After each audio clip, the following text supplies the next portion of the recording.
I'm delighted to be back with Lesia Dubenko, and this is an emotional Ukrainian. I've had quite a few comments of people who appreciate the irony behind that title as well. We've got a lot of topics to jump into. If you like this, please make sure you're subscribed to the channel so you don't miss out on any future episodes. Like it and add comments. We love debate on this particular segment, so don't be bashful. Say what you really think, and we will get into an online debate in the comments section. Lesia, welcome back.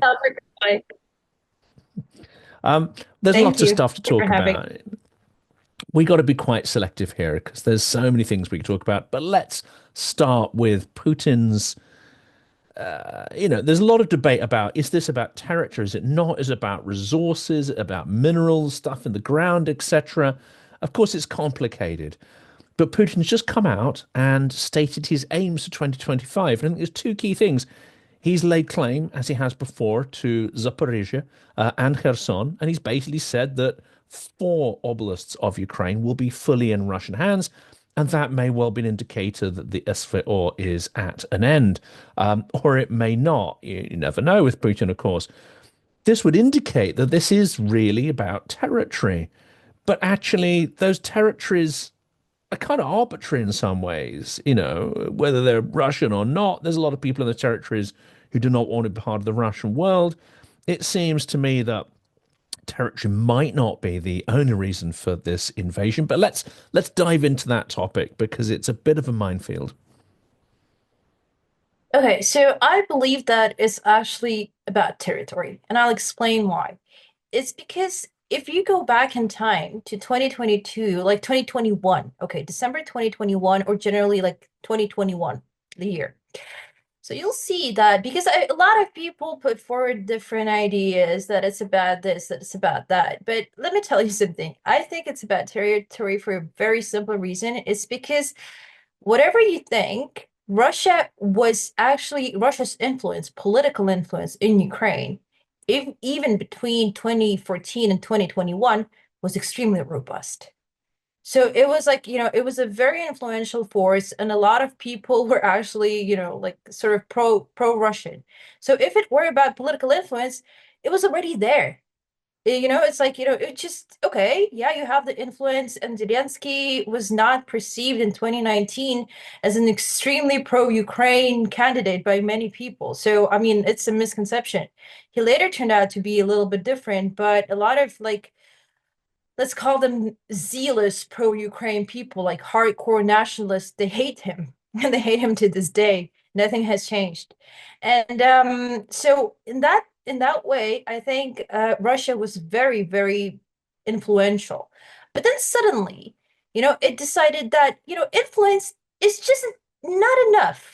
We're not willing to take chances. We're not willing to wait for another Russian puppet government, which could have been around. Like, it's not that difficult for them to set it up.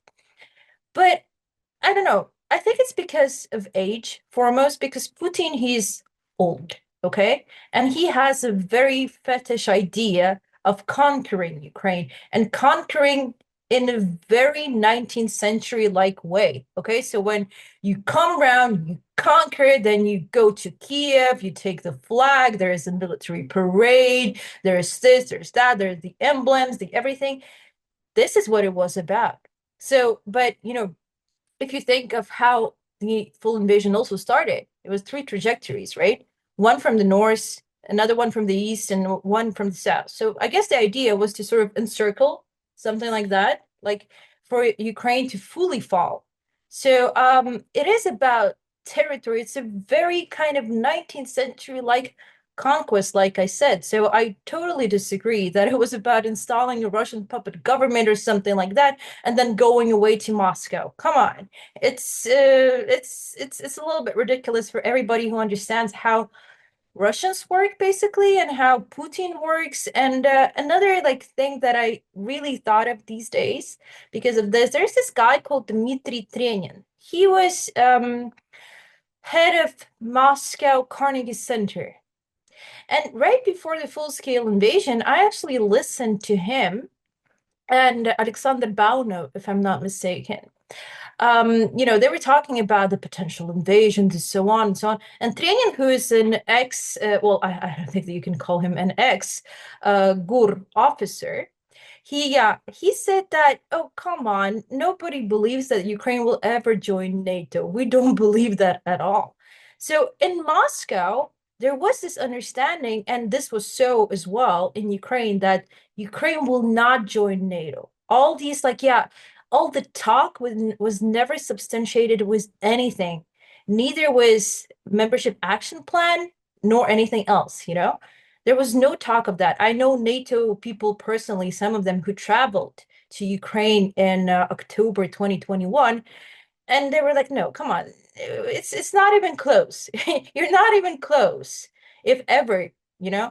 And he made it sort of clear. And he is this imperialist in his purest form and so on. And then after Putin launched the full-scale war, he actually took to Twitter and said that Putin is about to collect the lands, the lost lands. And to me, the word lost lands or something like that means that it's a very territorial war. Obviously, to conquer territory, you have to do it in multiple ways. But first of all, you need to take Kiev because that's the easiest way to victory.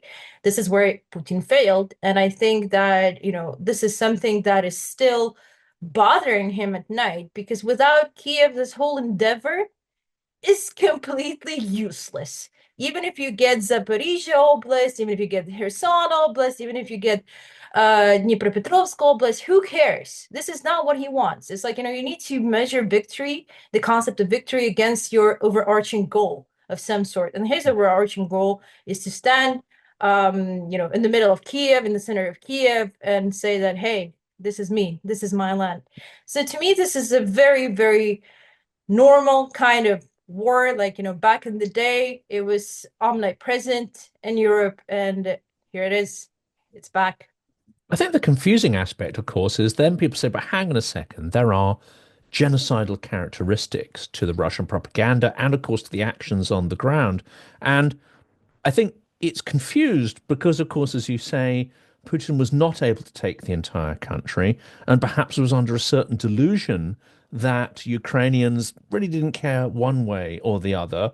Or even worse, he may have believed that actually the junta, which of course it wasn't, but he believed, that Maidan was a coup and that Ukrainians had been brainwashed. They've got a Western brainworm, as it were, and actually, they'd be only too willing just to, greet the Russians. Maybe not like brothers, but they wouldn't care one way or the other. Zelenskyy would flee, job done, and then he can roll out the flags, etc. It's this realization, I think, that Ukrainians he may not appreciate how different many Ukrainians are, and he may not appreciate how Ukraine has developed since 2014 or indeed since 1991. But that realization started to come on him. I suspect at that point he started to think, well, hang on a second, if we're going to take part or all of this territory, right, we're going to have to get rid of this infestation of Ukrainians that have gone wrong. They're no longer little Russians anymore.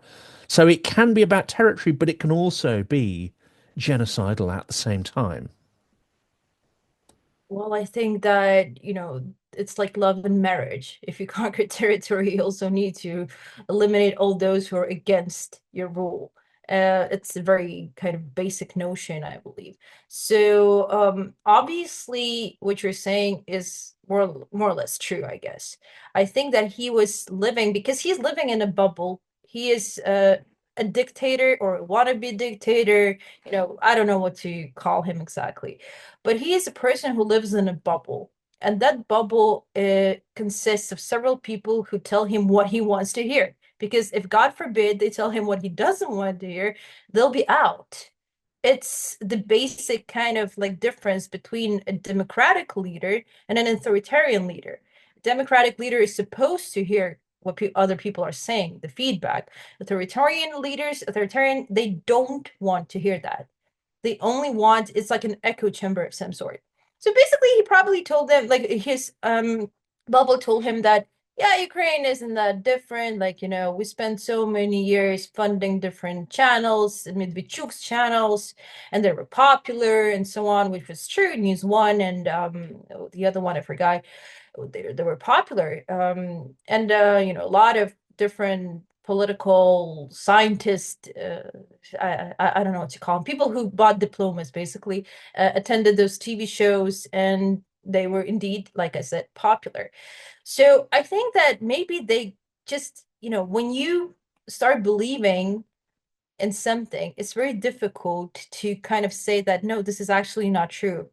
It takes a lot of courage and it takes a lot of energy from you to actually say that, yeah, I'm wrong. So whoever told him that it's okay to invade and to use some kind of conscripts for that who are not qualified, because originally the people we saw who were like captured and so on, those were kids, kids, and who were just like, okay, it was sort of opportunistic move, I would say. Let's do it fast because we're so confident. We're so confident that we're gonna succeed that it doesn't matter. We don't need a professional way of doing it. We don't need a professional army because right now the Russian army has improved immensely. So I've heard over the years, right? The way they actually carry out the war and the commander, the chain of command.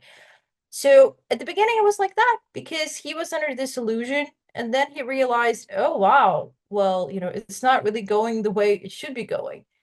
And I think that was a tragedy for him in a way. I mean, it's not like I sympathize with him, but like a personal tragedy because he had been so sure that this is the case. And then you see it all failing. And now he's trying to reinvent the so-called SVOs, is special military operations goals of capturing four oblasts. This is not what he wanted. After Kherson, he wanted Mykolaiv. After Mykolaiv, he wanted Odessa, and so on. After Kiev, he wanted what? Probably Dnipro, Poltava, so on. It's how the military planning actually should be. It's not about conquering a small like piece of land if you're like, if you're going down that path. It's about probably capturing a big amount of land and trying to encircle it. It's just that they completely failed to do so. And I've And seen some yeah. commentary about Lviv and others from some of these Russian nationalists and propagandists, and I think it's always been about Kiev because symbolically they see that as somehow intrinsic to Russia's made up origin story, whereas Lviv they see that as this toxic little pill. It's super Ukrainian. It's like so. I think they probably envisaged right carving out a piece of the West and just letting Hungary and Poland absorb it. Maybe and they didn't want what they recognized as being the Ukrainians, but they kind of made this assumption that all the rest no problem. We can re-implement the sort of Soviet mindset relatively easily there. And I think this is essentially what they're looking for, Soviet slash Russian mindset, where you fit into this vertical of power, you get given your privilege and prestige, you fall out of windows if you go off script, and you don't get involved in politics. I think they thought that they could impose this kind of Soviet mafia vertical onto Ukraine. Um, Tell me if I'm wrong there, but Well, also, in my activist point of view, I'd say, yeah, that's never going to work. But unfortunately, there are persistent strands of the Soviet mindset, I think, in every country, and but especially in Ukraine as well. So maybe that plan wasn't so sort of crazy. They don't have to kill everybody because maybe, they'd find enough people to remain to create their functioning little sort of Soviet satellite. I think that they wanted Lviv too, even though because it's just for fun. If you conquer it, let's say that they conquered Kiev, it would just be like a fun thing to do. It's not about recognizing that Lviv is arguably, or whatever you call it, uh, more Ukrainian than Kiev.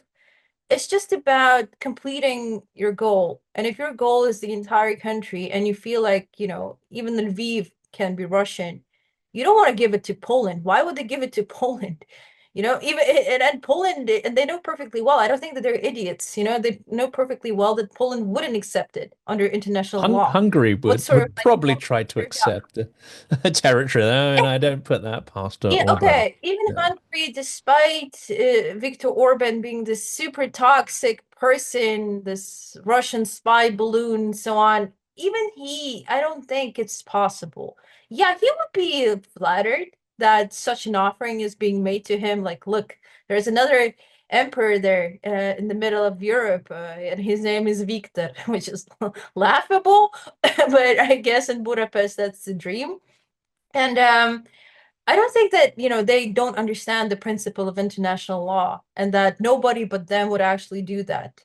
So maybe what they would have done in a fun way, in a very fun Russian way, is to offer Lviv and Uzhhorod to Poland and Hungary respectively, and they would say no for obvious reasons. And then they would be like, okay, well, then we're taking them. Okay, if you don't want them, we're taking them. Like this unwanted girlfriend of some sort, unwanted partner. Yeah, okay, we'll be there for you then. And I think this is exactly what they wanted to do. And it's just again, you see, Putin is like Putin is a killer. It's like he wants to kill. It's an impulse. He killed a lot of people in his lifetime. Maybe not by himself with a gun or like, with an ice pick like Catherine Tremell or something in Basic Instinct, but he still has the very same instinct in his head that he wants. There is this urge to kill. And the more people you kill, the more fun it is for you if you're a killer, obviously. So I think that it would have been something of a just fun adventure to go into Western Ukraine, take it and kill everyone who's, not pro-Russian. And a lot of people are not pro-Russian there, right? It was just like it's just like that because you have to view the situation not just from the purely political lens, but from the psychological lens. And if you're dealing with a killer who has such impulses, then there is no way of saying that this is rational, this is irrational. It's okay. It's if it speaks to his mind, then the irrational becomes rational. And I have close to no doubt that this is exactly what they wanted to do, you know? So I really don't think that there was any other way. And they would like, go to NATO or something and say like, look how successful we were. Look, because in their ultimatum that they issued in December 2021 or November 2021, they said that they want to undo all so-called expansion of NATO. And I think by taking Ukraine as a whole, they would have shown that, look how powerful we are. Now, come on, do as we say and give us like Romania back, the Baltic states, the Poland, and so on. I think this was the idea because otherwise, why would you issue such an ultimatum just for NATO to say no? I don't think so, actually. I think that this was exactly what they wanted, and they wanted like to prove through Ukraine that they can do it. And I can only imagine the reaction Germany or somebody else would have had Ukraine collapsed in such a way.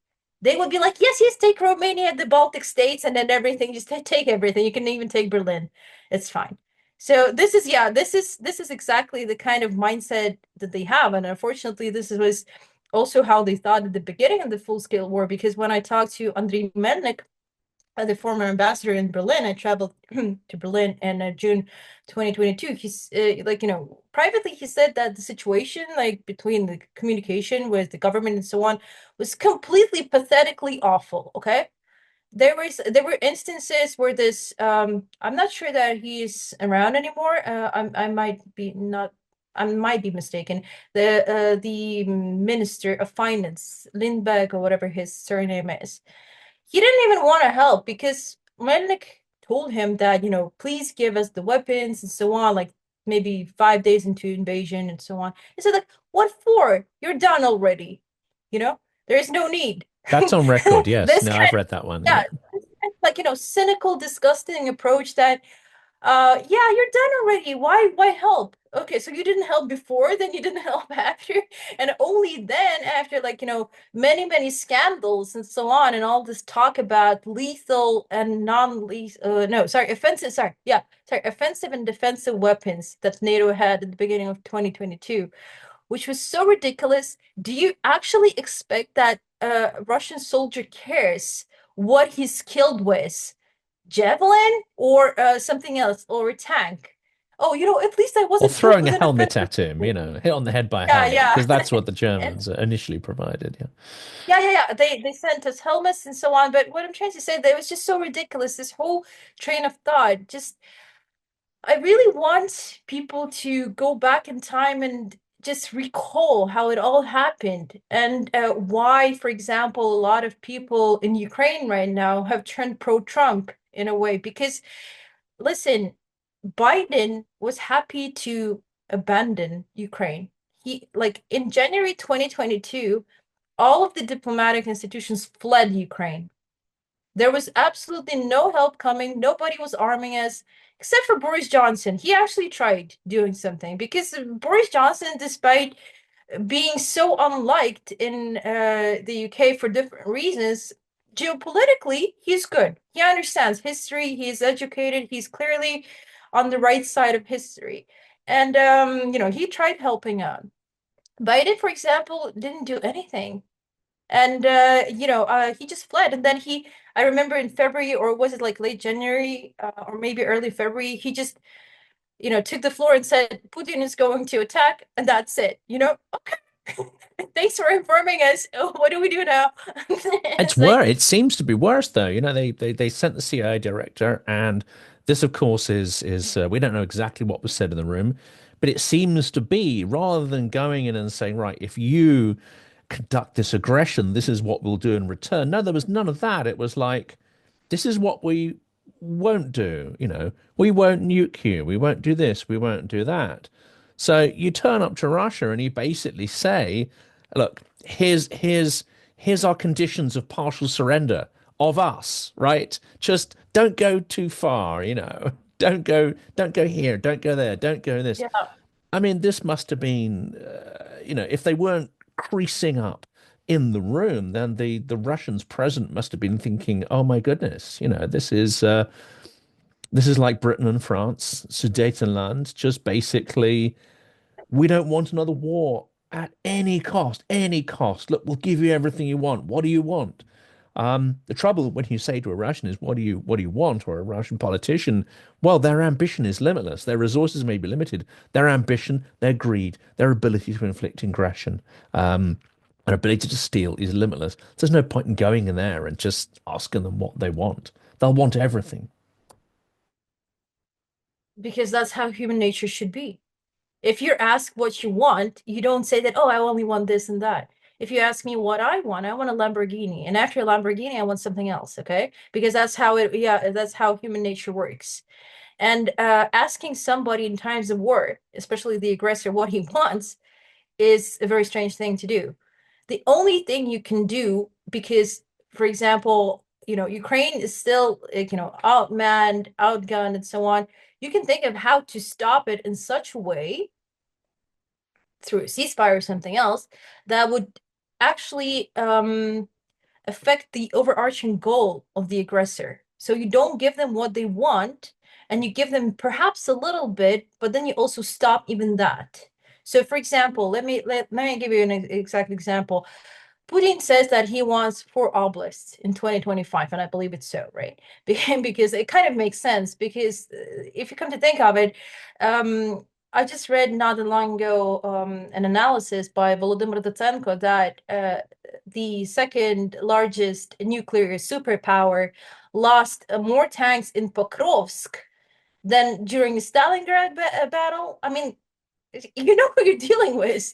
I mean, you're dealing with idiots who do have access to weapons, and to very apathetic society that doesn't care how many people die.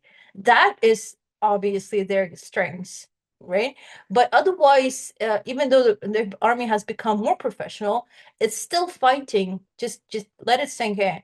It's still fighting for I actually looked it up because Pokrovsk has 50,000 people, like, population wise. That's akin to Oosterhout in the Netherlands. Do you know what Oosterhout is in the Netherlands? Can you Yep, point never it heard out? of it. Never heard of it. Never heard of it either, but I thought it was a great comparison because it's just so diminishing. Yeah, it's like so diminishing. They talk about conquering Paris, London, Berlin, but you can't conquer Oosterhout in the Netherlands with using tanks in such quantities. So you're dealing with an opponent that is very aggressive indeed, has resources, but lacks brains. And that is like, that is the advantage that the West has. I think it has a little bit more brain, Mm. and it can do it in such a way as to temporarily or so stop it to actually, for example, even stop Putin in 2025 from conquering those four oblasts. That would be already a very good start. Because if he can't conquer that, what the hell can he conquer in Ukraine? What, This a is it. village of Lugansk Oblast or something? It's ridiculous and it's diminishing because whatever they say, whatever Russian propaganda says, whatever Putin says or his cronies, they are not stupid. They understand that it's extremely humiliating. Privately they understand it. I can't believe that they actually think that they're winning, and this is Does it? why That's the they problem. I mean, this yeah. this was one of my first conversations, and I've had this conversation every couple of months for the last 3 years, which is we have not at any point demonstrably shown to Putin he's losing. Therefore, he hasn't had to change his mind. And he's not super smart. He's not like a 3D chess playing strategist. He's a fairly mediocre ex KGB thug who has a whole team of people who spend an inordinate amount of time helping to make him look smart and helping to make him look Yeah. eloquent. I've spoken to people who have actually worked in those speech writing teams. It's an entire industry of people made to make the Tsar look great. And everybody who joins that format knows that they have to look stupid in comparison. They have to make sort of brainless mistakes. They have to take the insults and be whipped on public television. It's all an absolute facade. And I think anyone who's spent any time in the sort of ex-Soviet Union, especially parts of Russia, we take Putin too seriously. We take the Soviet Union too seriously. We take history too seriously. I mean, it's traumatic and it's appalling, but it's so freaking dumb. And the decisions made by people in charge were so dumb and wasteful and stupid over and over again. The reason they got away with it is because there was no one there to stop them. I mean, dumb stuff happens all over, right? But in a democracy, you're like, hang on a second, they've done a really dumb thing. You can write about it, you can talk about it. Occasionally, you might be able to hold them to account. But in Russia, there's no, you can carry on doing dumb shit from morning till night. And this dumb stuff might involve millions of people dying by digging a canal to nowhere or building stupid factories that no one needs or starting a war that's utterly pointless. Well, I think that Putin, you talked about his general kind of image and who he is. He is a loser. Okay. So I wrote even a post about this on Twitter and LinkedIn, and I'll explain why. So again, you have to look at him because, for many years, for decades, I would say, the West tried to portray him as this enigmatic KGB agent, omnipresent, so smart, 5D chess player. I don't know where this came from because when I was growing up, what I saw is this small guy who's clearly not very confident. He lacks the confidence, in fact, because he's not very attractive, especially to women. His money may be very attractive, his golden toilets may be very attractive, but he himself is very unattractive. And he was like that when he was young too. So I don't imagine a guy like him not understanding that he is not sexually alluring at all. And this is because of this. I think he tried to kind of create this. image that he's this judo master. He's he's this, he's that, he's exercising so much. He's this macho guy, all these pictures like on a horse and so on. And then there was this epic fail in, oh my God, that was back in 2007, 2008, when this band, Russian girls of some kind, were singing in Russian like "Такого как Putin, чтобы не пил, такого как Putin." It's like it's translated as like, I want somebody like Putin who doesn't drink. I want somebody like Putin who doesn't do this, as compared to the rest of people in Russia, right? Because Putin doesn't Let's be drink. fair though, the threshold is pretty low, right? So Exactly. The threshold, even no, nobody said that the threshold is high in Russia. But what I'm trying to say is that it was so cringe. And for every person who observed this, in the so-called post-Soviet era, was like, you're dealing with some kind of person who has like very serious issues with his looks and tries to appeal in a different way, saying that he is this mastermind of some sort. And obviously, a lot of people were happy to create this illusion because he would pay a lot of money for them to do that. Because whatever you think of Solovyov and Simonyan and so on, they love their exuberant lifestyle, right? They're paid a huge amount of money to spread whatever they're spreading and defending Putin. Because Simonyan loves high-end designers like Dolce& and Gabbana, Moncler. You can see her wearing it all the time. She's into this kind of exuberant lifestyle. And and then I saw the West portraying Putin as somebody who is so enigmatic and we all need to fear him, and this kind of mastermind. And I think that I don't know how he attained it, because I honestly believe that we're dealing with a loser, and if you know that, you can push him pretty far, in his like push back against whatever he's saying, because I can't imagine him being confident face to face, maybe in front of camera, or whatever his double is doing, and like maybe his doubles are confident. But anyway, joking aside, what I'm trying to say is that I think in real life, if you sit next to him, you can push him very well, because you'll see a person who's very vulnerable. These are attributes of a vulnerable person, not a confident one. So this is exactly why I also don't understand why so many Western leaders are kind of afraid of him. And all these red lines, non-existent red lines, he comes up with them like this. Like, every day there's a new red line. Can you actually take that seriously? There's only one red line, right? It's the concepts of blitzkrieg or red line are like one off. If you cross that red line, that means it doesn't exist. And if you fail a blitzkrieg, you can't repeat a blitzkrieg because everybody knows about your krieg and intentions. So I think that these are very simple things, and I don't quite understand why so many people don't understand them. we're It's back a to mystery, we're but back to that, taking him yeah, if you seriously, aren't we? dismantle We're back to taking him and his threats too seriously. And now you talked about the sort of, in the entertainment sphere, the paid choir. I alluded to the copywriting team that helps to build that facade on Russian television. But there's another form of paid choir, and whether they're paid or deluded, there are a whole bunch of foreign policy experts, the Vatnalists, as you've called them. And another one yeah. came to light this week from a monumentally awful thing that was said.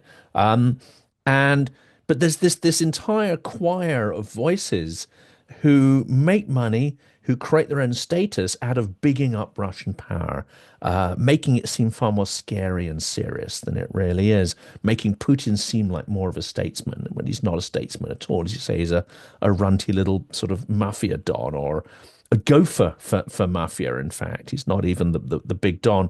Um, Anatoly Levin is his name. We haven't dived into the full oeuvre of his awfulness yet, but of course he is an alumni of Valdai Club, because of course they all are. He writes for the Quinst Institute, which is another awful production house of absolute toxic bilge.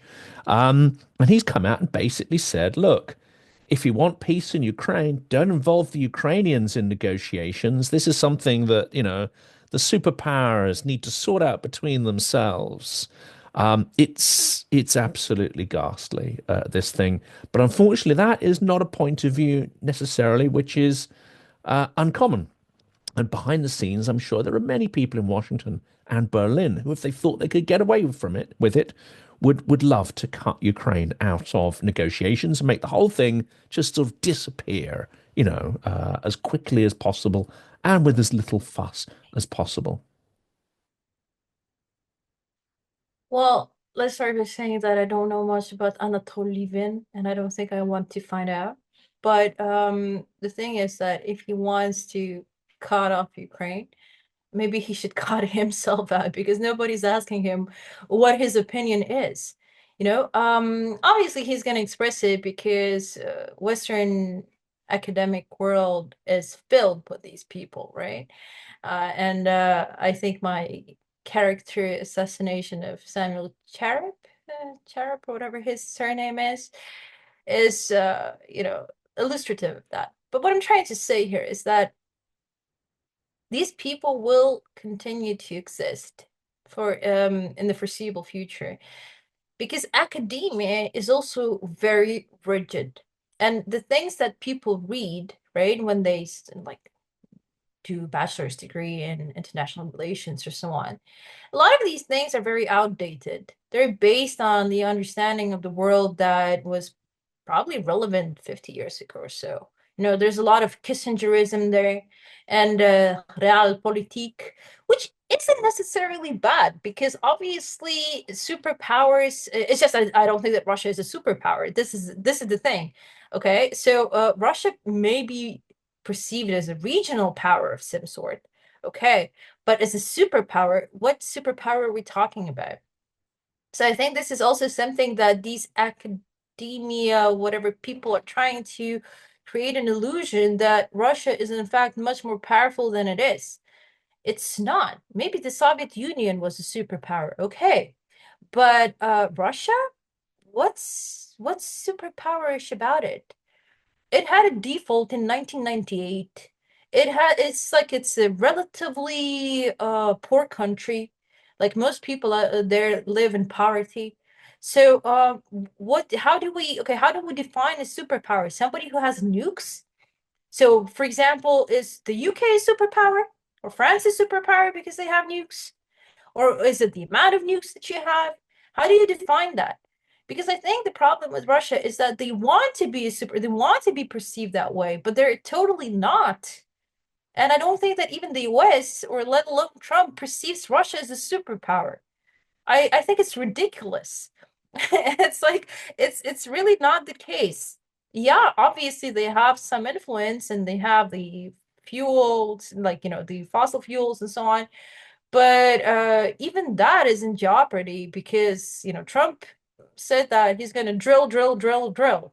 And that's no good news for Russia if he's going to drill, drill, drill. And so what? What is it exactly superpowerish about it?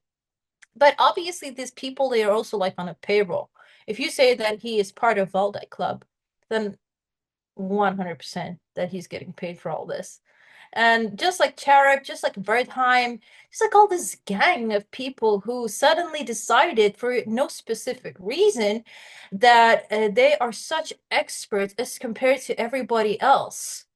Well, I guess, but then you have also like, the fact that Charip during Biden's administration visited the White House on how many It was occasions? about 18, the last count I saw. At 18, Um, what was he doing there? I probably can guess. He was uh, talking to Jake Sullivan or somebody like that, giving his indispensable opinion as to how to manage escalation.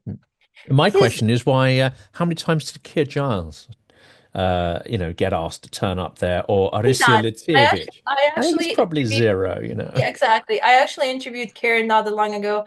A very nice person. Not very optimistic interview. So I mean, I No, but think he understands Russia, okay? He done understands the Russian better mindset. So than a lot of people. And what I'm trying to say is that he's right. And it's a shame that such people are not invited to the White House. But then you have Charip and a lot of other people who get their bylines in the New York Times, and foreign policy especially loves these people. You're like, can you just make a little rotation? First of all, no offense, but there are young people out there also who have an expertise. You don't have to listen only to somebody who graduated in the 1990s, okay? When they actually remember something about the Soviet Union because they were like kids then, or so on. And just rotate a little bit, listen to other voices because a lot of things have changed. I'm not entirely anti-realpolitik, but I think it's a slightly outdated view because realpolitik was more about, it's more about the powers, the kind of like, 19th century setup of some sort. This is not so much the case anymore. So I think we're done with that. And it's still some elements of it Mm. are still pertinent, but it's not the dominating paradigm. And And this taps into the failure to understand Ukrainian agency. Why? And I think this is the other argument coming back to the territory. Yes, I think territory is an important thing, but I think Putin also wants a way of behavior, a way of interpreting the world to triumph and for it to replace the post World War II order, which states that sovereign borders, whether you're a tiny country or a big, powerful one with nuclear weapons, sovereign borders are sovereign borders. I think Putin wants to return the world to a might makes right, where you can have your sovereign borders if you're big and tough and if you can defend those sovereign borders, right? So again, we're back to perhaps misunderstanding Putin because if you just don't demonstrate strength, he'll recognize your borders. If you're weak, he'll gobble you up. But I think he would love to see that conception of the world, and it's not just spheres of influence, which is the sort of cleaned up version for the foreign policy guys. It is quite literally you do not have a right to exist if you cannot fight me and the big army that stands behind me. That seems to be the conception of the world. If you can take it, you will. If you can grab it, you should grab it and steal it, and it becomes yours. I think if this was understood properly, one, we'd have a better strategy for dealing with him. Two, we'd have a far more determined policy to get rid of him, because this is an awful, horrible conception of the world. listen, for people to actually counter it, they need to make not America great again, but make the concept of strengths great again. Because what you see in the Western world, and especially in Europe to a great extent, is that it's only the leftist and the more or less leftist agenda that dominates the day. And the leftist agenda is never about strengths. It's never about that. It's about finding compromise. It's about this. It's like, it's about social things being priority as opposed to other things. Like, for example, I talked to a Slovenian guy not that long ago who told me that their government, who is actually, I think, is well, it's definitely not hitting the 2% mark in terms of spending, NATO spending. But, they have, for example, a committee of people who are examining what type of breakfast kids should have. What is the best type of breakfast for kids to have? You have the world around you on fire, and then there is a committee deciding what kids' breakfast should look like. I think their moms can decide this. No offense, but then some things can be delegated to others and kept like in private. Because if it comes to spending money, there are things that are in priority and other things that are just not in priority. Okay, it's just not something that's acute. You can figure it out. I think an oatmeal with milk and so on will be fine, gluten free or not. I don't know. And but this is the prevailing sentiment that you have in the West, and you also have it in the academia. Because when I went to Lund University, and virtually any other university, the leftists always dominate. They always talk about this, and it's hell on earth if you try to say something different. You say that no, maybe this should be done like this, maybe this should be done like this. They say like, that's it. You're ostracized, and nobody wants to talk to you because you don't fit in. You don't fit in. You don't attend whatever get-togethers that they have, and so on. And then these people obviously make it to Brussels and other areas, and they define the policy in general and the attitude. And you have like this Olaf Scholz, thank God he's done, because his biography is also that of a classic leftist.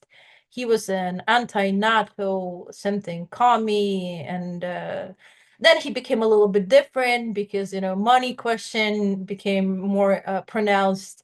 But what I'm trying to say is that you still have the dominance of such people who think that strength is actually bad, that it's bad to be strong.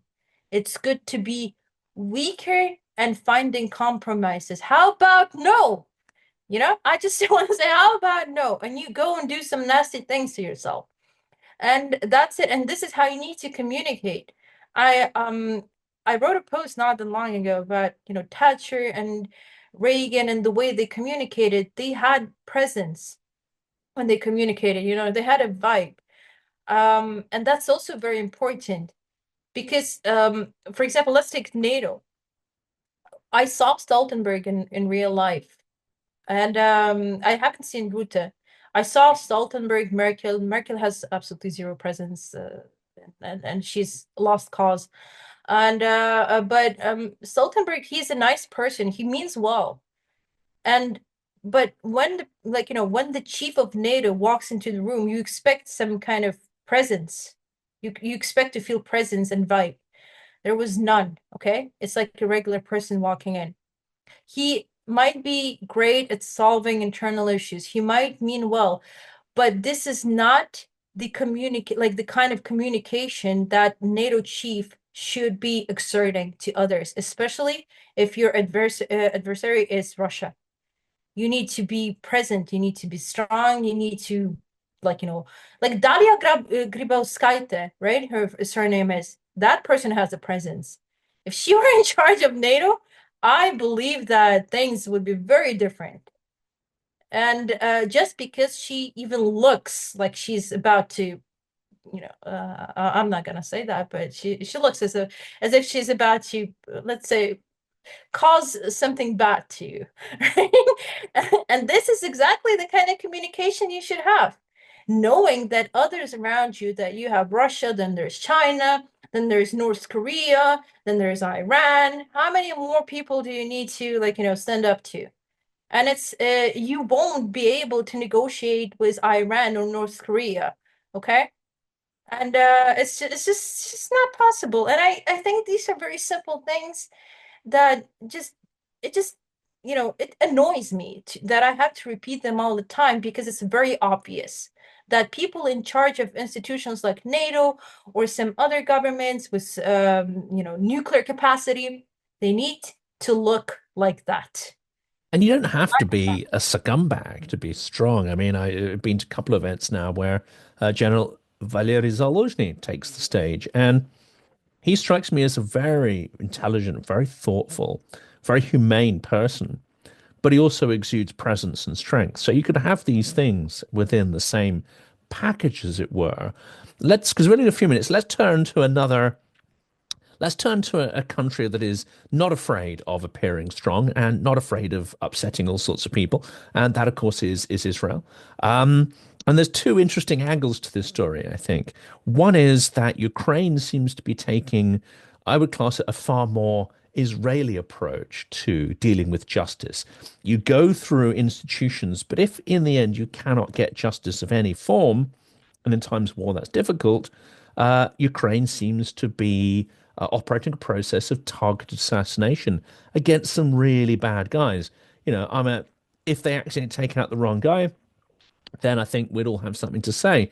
But they seem to be taking out some really awful characters who have been at the lead of making, decisions on genocidal aggression, decisions on things that would count as war crimes. So these are genuine war criminals who would be tried, but they're finding things like scooters blowing up in their entrance to their houses, and of course it's all fairly delicious. But it does appear far more is Israeli, as it were, which is like, yes, you go through rule law, except, but ultimately, if your survival is at stake, you have to, in some instances, suspend normal behavior and you have to exert strength. So, is Ukraine the Israel of the East or becoming so?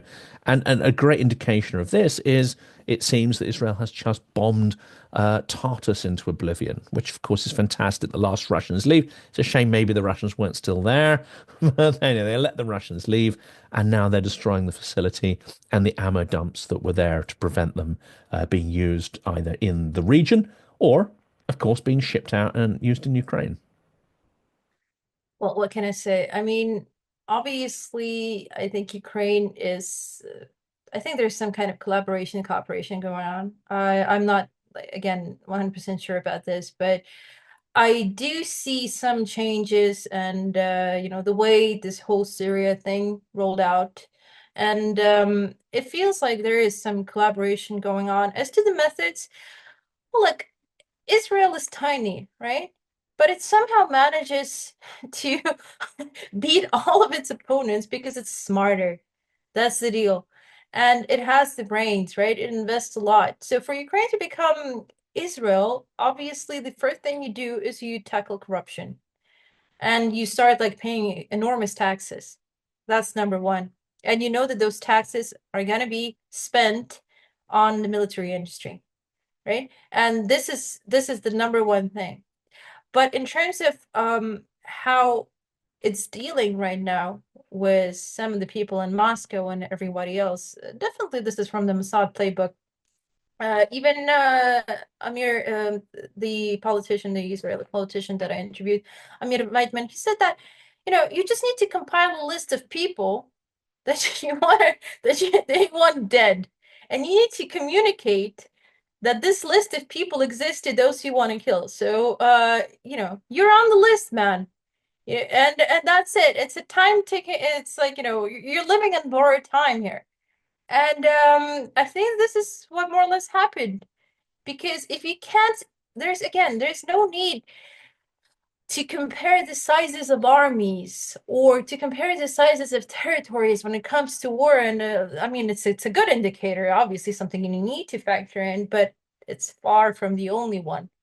And it's far from how you win and how you demoralize your adversary. And in this case, the way Ukraine killed this specific guy, right? He was in charge of, he's a general of some sort of, like a big fish. Um, it's definitely how you need to communicate it to the rest of the Kremlin that, when you go to a restaurant, just be careful with what you eat. When you go, yeah, when you go to some kind of sauna with prostitutes, make sure that those prostitutes don't have something on them, you know? And this is a very kind of simplistic what I'm saying, but this is what happens in real life. Because a lot of people who get killed like that, they get killed in a very primitive way, primitive environment of getting drunk, of having some kind of extramarital activity going on, or something else, like, going on an unfortunate holiday, so on. So I'm very proud if this is the case, and if there was some kind of, like, sharing of expertise in this respect, I would be very happy for Ukraine to continue this collaboration because it doesn't matter if there's a ceasefire or not. Russia will remain next to Ukraine. Unfortunately, there is no way of, like, transporting it somewhere next to Mexico or whatever. This is my guiding principle as to whether Ukraine did it or Russia did it, because there seems to be a theatricality about the way the FSB or GRU, obviously there's lots of people we don't know were assassinated who probably were, but when they want you to know, it's pretty theatrical, Polonium or Novichok. Or the Uh, game, but I think in Russia's case, this polonium and it's just Novichok. it shows lack of creativity because these are very safe methods, Yeah. taking a super, super bad drug and putting it inside a teacup. That's quite a primitive thing to do. It's not like ordering beepers from Hungary, supplying beepers to Hungary, ordering it from Hungary, and so on. It's still effective, Well, but you can't have too much planning. I mean, they're yeah, Russians after all. yeah. It's like I said in the previous episode. They're not about planning. What I'm trying to say is that like in this you can predict with a greater ability than something like the beeper operation. That's why the beeper operation will always remain more effective because today is beeper, tomorrow is what this electric toothbrush. I don't know. And this is also keeps you guessing because what like poisons and so on did okay, well that's relatively Whereas Ukraine just wants to get the understand. job done. Okay, it's a scooter or a car, whatever, but just get the job done cleanly. It's done, it's over.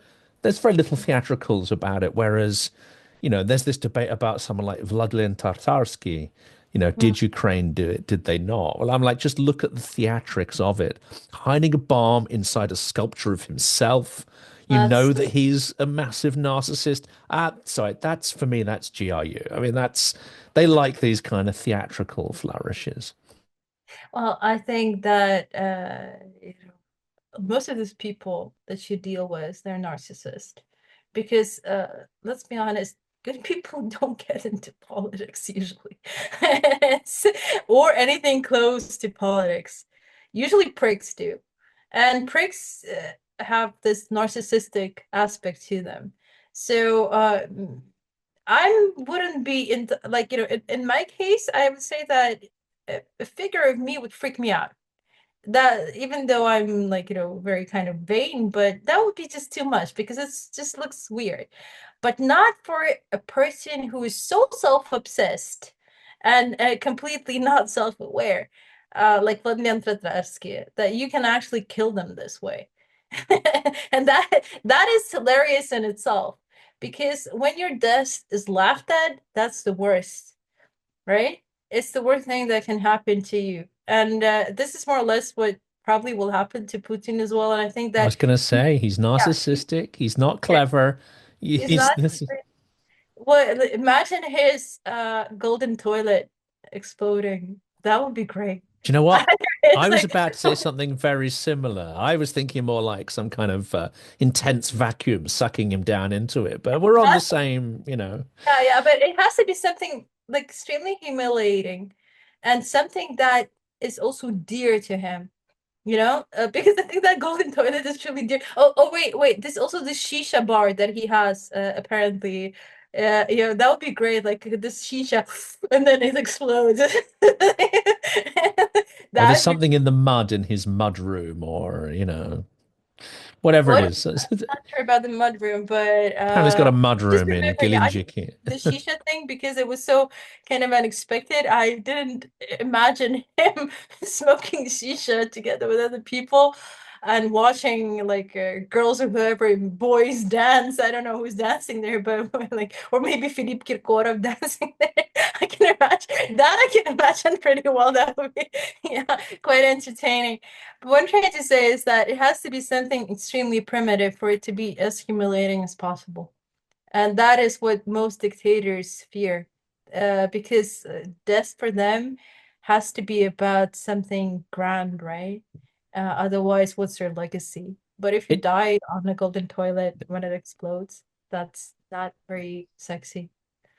He's been said he carries a photo of Gaddafi around, not pre-sewer, but after the sewer, lying in a pile of whatever with shoes all around that he's been beaten to death with. I mean, there's something very symbolic that no one will ever forget, needs to be meted out to Putin, and hopefully, Ukraine will find a way to do that.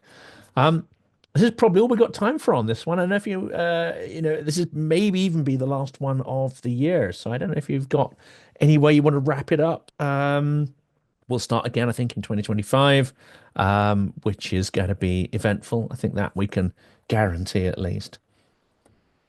Well, the only thing I want to add is that, don't fall into traps of ideologies and just always be a little bit, because a lot of what I see on social media and so on, seems to me like people are divided in such camps that you can't talk to them anymore. It's either you're with us or you are like dead. And we are not going to solve problems like that. We're not going to solve problems by demonizing people who, for example, voted for Trump, or people who like love some other like very controversial person. Which is it's just not gonna happen. And rather than demonizing them, ask yourself how we got there. And there are many answers as to why. For example, I'm gonna author soon an article on my Substack about the so-called crypto bros, because I was actually involved in the early days when I might not look like a crypto girl, crypto sis to you, but I know quite a lot about that domain and the people who are like, who were part of it since more or less 2017, 2018, when Bitcoin crossed the 20,000 mark. And I know how they think, and a lot of like, a lot of what's happening today is just, you can very well explain it and trace the origins of it. And you can also make a more or less valid prediction as to what's going to happen next. But in order for all this to have an effect on people, you need to stop like pointing at each other and saying that you are like an idiot, or you're that, you're that, you're that. Not gonna help. I guarantee you, not gonna help. You need to think a little bit outside of your ideological box. And I'm, for example, always open to talking, even though I'm more of a right wing, but I'm always open to talking to leftists who are sane. There are a lot of things I agree with when it comes to sort of like, I'm not into this zero-sum game in life where you either win and become somebody like Elon Musk, or you lie in the gutter and that's it, and this is what you deserve. No, I don't think so at all. And just, but for all of that to happen, you need to stay open-minded, because otherwise problems will aggravate and echo chambers will aggravate. And a lot of people who left X for the blue sky will find out very soon that they will be in a new echo chamber. And in that echo chamber, everyone agrees with you on blue sky. Isn't that beautiful when everybody It agrees with is. I'm loving it. you? It's Yes, great. everybody loves it, but it's not just how the real world works. This is the problem. And then you have the real repercussions of it in the real world when you see different strange parties being popular. Why are they popular? You ask yourself why. Because on Blue Sky, everybody is voting for, let's say, I don't know, Donald Tusk or Emmanuel Macron, or like, the extreme mainstream parties, right? And then you find out that there's a whole bunch of people who think differently. And maybe you wouldn't know why if you were to actually interact with them. Maybe you'd be able to change somebody's mind if you were not to say that you're an idiot. Listen, you're an idiot. I'm educated. Look at my diploma. I'm an expert and so on. I honestly, in my lifetime, I met a lot of people who were very simple. They didn't have a diploma from Oxford or from Lund or from any other people, but their train of thought was actually very good, and they were able to predict some things that the so-called experts were not able to predict, because maybe their mind was more clear. They didn't like, they weren't factoring it 1 million different variables, but they saw it like this, and that's it. And they were like, yes, this is what's going to happen. So you need to be stay open-minded, and this way I'm sure that at some point a lot of those parties who right now represent RAS in Europe, like AfD or something, or other, they will lose their popularity, because people will start understanding each other. The electorate behind them will start understanding each other, and there will be some kind of common points when either you are this or you're a racist, or either you're this or you're a misogynist. Come on. Yeah, stay sane. Stay sane. I like that meme about normal person saying 2 + 2 is 4, and then there's this leftist who says, "But where's your source? I want to see the source. I want to see. I only trust experts," and it does encapsulate the problem to some extent. So, I'm not saying that experts are wrong always, but they're not always right either. This is the deal. This is something you need to keep in mind. We'll dig into that, I think, in subsequent episodes. We always have a good pop at many people who have that label expert, and I think following the money, following their influences, following their own path to why they have those points of view, often will at least raise questions about the ideas they're putting forward. For today, that's brilliant. Thank you so much, Lesia. It's Thank you. great catching up on these, and I look forward to the first episode of the new year. Thank you so much. Me too.